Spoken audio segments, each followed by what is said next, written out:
Hi అండి, అందరికీ నమస్కారం. అందరూ ఎలా ఉన్నారు? I am Hima. So welcome to the channel Hima vlogs. So ఈ వీడియోలో ఏంటంటే నా చుట్టూ ఉన్న ప్రకృతిని చూసారా?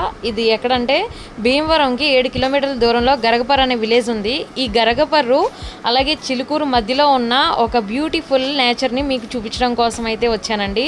ఇక్కడ ఉన్న అందాలన్నీ మీకు చూపించాలని, ప్రకృతి అందాలు. సో వీడియో స్కిప్ చేయకుండా చూడండి.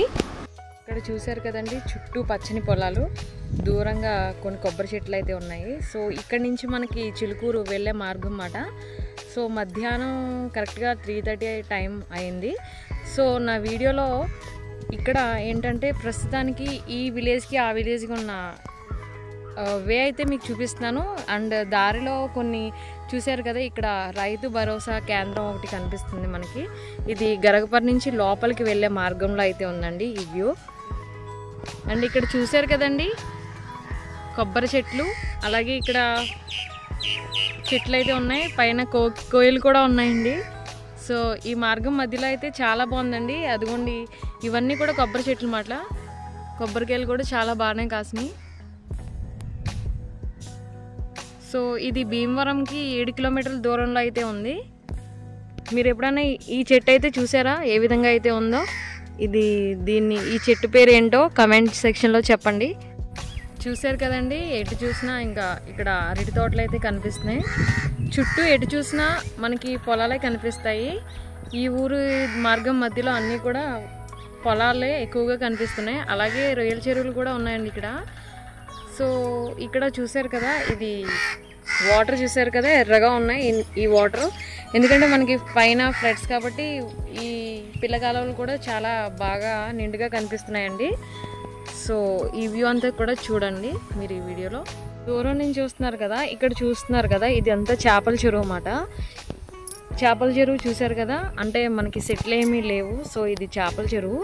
ఇక్కడ చెరువులు కూడా చాలా ఉన్నాయండి. సో ఇటు నుంచి మనం ఈ రూట్ నుంచి మనం చిలుకూరు వెళ్ళే మార్గం అన్నమాట ఇది. ఈ చెట్టు అయితే చూస్తున్నారు కదా, ఇది జిల్లేడు చెట్టు అంటారు. ఇందులో 2 రకాలు ఉంటాయి. తెల్ల జిల్లేడు చెట్టు శివాలయంలో ఎక్కువగా శివయ్యకి సమర్పిస్తూ ఉంటారు. ఆయనకి తెల్ల జిల్లేడు అంటే చాలా ఇష్టం. అండ్ ఇక్కడ లొకేషన్ వ్యూ ఒకసారి చూడండి. చూస్తున్నారు కదా, ఇది దూరం నుంచి ఇది రుద్రభూమి అంటే శ్మశానం అంట. దానికి ఇంకో పేరు కూడా ఉంటుంది, మోక్షధామం అని కూడా అంటారు. ఇప్పుడు కూడా శ్మశానంలో ఎవరు ఉంటారండి?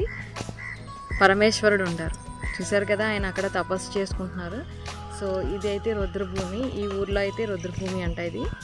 సో నాకైతే కనపడింది ఇక్కడ. సో ఈ వీడియోలో అయితే చూసారు కదా, ఇక్కడ కనిపిస్తున్న ఏరియా ఇది గుర్రపడక్క అంటారు. ఇది కాలువలో చెత్తలాగా పొడిగిపోయి ఉంటుంది అన్నమాట. ఇదంతా కూడా గుర్రపడక్క. సో చూసారు కదా, ఎప్పుడైనా చూసారా మీరు? సో ఇక్కడైతే చూస్తున్నారు కదా, కొత్తగా అయితే రొయ్యల చెరువులకి తవ్వడం అయితే జరుగుతుంది. అయితే చూస్తున్నారు కదండి, మనం విలేజ్లో ఎంటర్ అయిన తర్వాత శ్రీ పైళ్ళమ్మ అమ్మవారి దేవస్థానం చిలుకూరు. ఇక్కడ ఈవిడి గ్రామ దేవత అండి. ఏ విధంగా అయితే ఉందో లోపల అమ్మవారు కూడా కనిపిస్తున్నారు మనకి.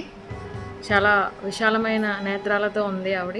చాలా అందంగా అయితే ఉందండి ఈవిడి చిలుకూరుని పాలించేటువంటి గ్రామదేవత అండి, పైళ్ళమ్మ అమ్మవారు. సో ఆవిడికి నమస్కరించుకుందాం అందరూ. రాజస్వామి వారు కూడా ఉన్నారండి.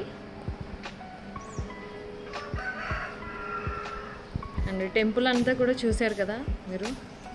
చూసారు కదా, ఇదంతా చూసేసరికి మాదేపట్నం బ్రిడ్జ్ ఇది లింకప్ అయి ఉంటుందన్నమాట. ఇదంతా కూడా చుట్టూ మొత్తం అన్నీ కూడా మనకి ఊళ్ళో అయితే కనపడుతుంది. అండ్ వాటర్ కూడా ఎక్కువ ఉండడం అయితే జరిగింది. ఇప్పుడు ఫ్లడ్ వాటర్ మరి సీజన్ కాబట్టి. అండ్ ఇక్కడ వృక్షం అయితే ఉంది, చూసారు కదా, చాలా పెద్ద వృక్షం ఉంది ఏరియా. చూసారు కదండి చిలుకూరు విలేజ్. నా వీడియో ఎలా అనిపించిందో కమెంట్ సెక్షన్లో చెప్పండి. సో నా వీడియో కనుక నచ్చినట్లయితే నా ఛానల్ని సబ్స్క్రైబ్ చేయడం మర్చిపోకండి. Thank you so much for watching Hima vlogs అండి. ఇలాగే మరిన్ని అప్డేట్స్ కోసం హిమ వ్లాగ్స్ ఛానల్ అయితే సబ్స్క్రైబ్ చేసుకోండి, లైక్ చేయండి, షేర్ చేయండి. థ్యాంక్ యూ సో మచ్ అండి.